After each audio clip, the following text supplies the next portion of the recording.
নবীও পেরেশান। হঠাৎ করে জিবরাইল এসে হাজির। জিবরাইল আমিন এসে আমার নবীর সালাম দিয়ে কয়, নবী, আমার আল্লাহ প্রতিদিন আপনাকে সালাম জানায়, আজ আমার আল্লাহ আপনাকে সালামের সাথে সাথে আল্লাহ পাক আজকে আবু বকরকে আলাদা করে সালাম দিয়েছেন। এবং আল্লাহ জানতে চেয়েছেন, আবু বকর আপনার মনের কি হালাত? নবী বলেন, আবু বকর কপাল আপনার ধন্য, আল্লাহ তাআলা জিবরাইল পাঠাইয়া বলেছেন আল্লাহ আপনাকে সালাম দিয়েছেন।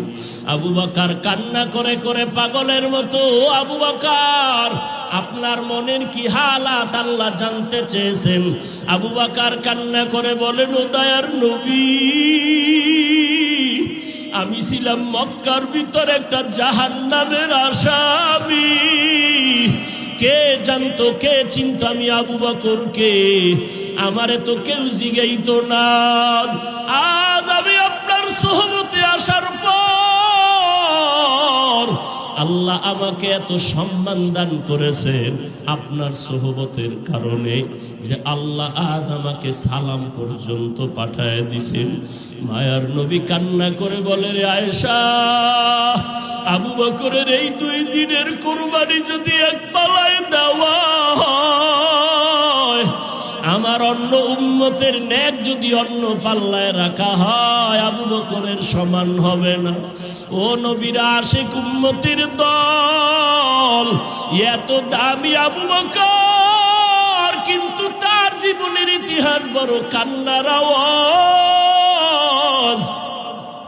মায়ার নবী রাতের বেলা ঘর থেকে বের হলেন, হুজরা থেকে বের হয়া মসজিদে নববীর কিনারায় হঠাৎ শুনে কান্নার আওয়াজ, শুনতেছে কান্নার আওয়াজ। গভীর রাত, নবী হালকা ভাবে নজর দিয়ে দেখে তার সাহাবী আবু বকর তাহাজ্জুদে দাঁড়ায় দাঁড়ায় কান্না করতেছে, সে আওয়াজ আসতেছে।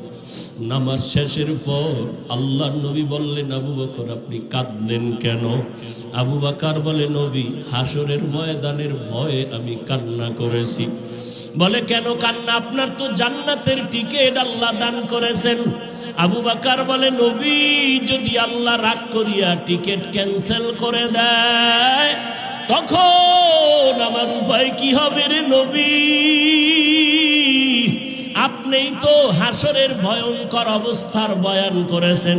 কিয়ামতের ময়দান হবে নাকি বড় ভয়ঙ্কর ময়দান।